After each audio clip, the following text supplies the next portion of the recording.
In the old days, they say, okay, you're going to develop rapport 10% of the time, right? 20% of the time will be qualifying.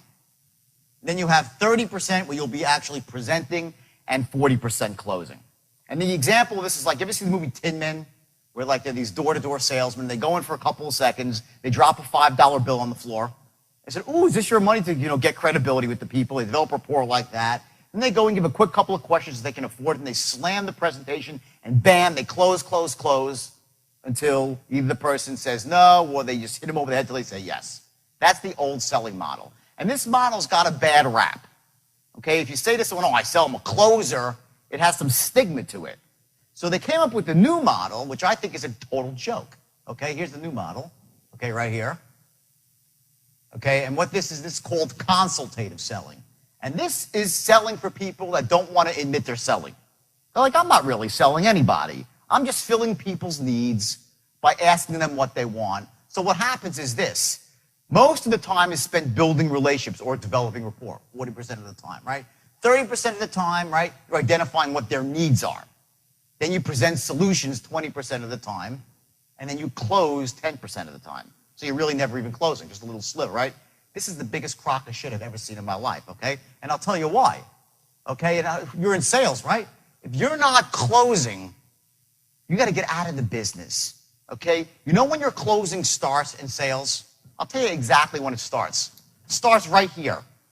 The instant you open up your mouth, you're closing the sale. Every word that you utter is about getting to this point of the line.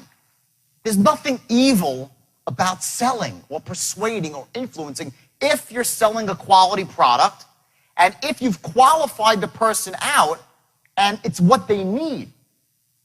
But you got to wipe the shit out of your head that there's anything wrong with influencing people. If that's how you feel, and I don't think there's really anyone in this room that feels it, because you're salespeople. But sometimes I walk into a room and they're like, well, I'm not really a salesperson per se. I'm just like, identifying people's needs and trying to fill them elegantly.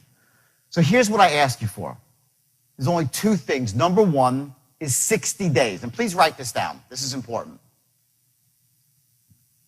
For the next 60 days, while you embrace this system, and I promise it will dramatically improve your production, I want you to stretch.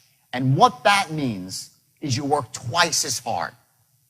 I've been in business about 50 times in my life. I've taken public about 120 companies, raised $1.5 billion for venture capital. And I'll tell you this, I failed about 40 times. Been bankrupt. Had business I built up, didn't work, right? So what happens in life is this. There are certain windows that you have when things are working. And when you have that, you got to work twice as hard. It's like a window to jump through of opportunity, right? That's the way it is. So what I want you to do is right now, when you're first learning the system, don't say, okay, well, it really works. So I'm just going to kind of do what I always did.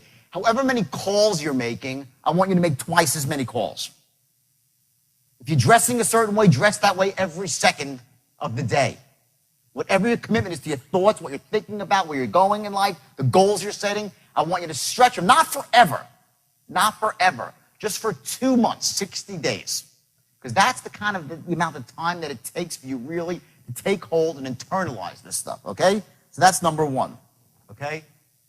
Ethical guidelines, this is the second thing. And I said it again, and I said before, I'll say it again, okay? Number one, okay, do not pressure a client to do something they should not do. Write that down, please, and ensconce it indelibly in your mind. And in about 2 hours, you'll say, I know why he's saying that now.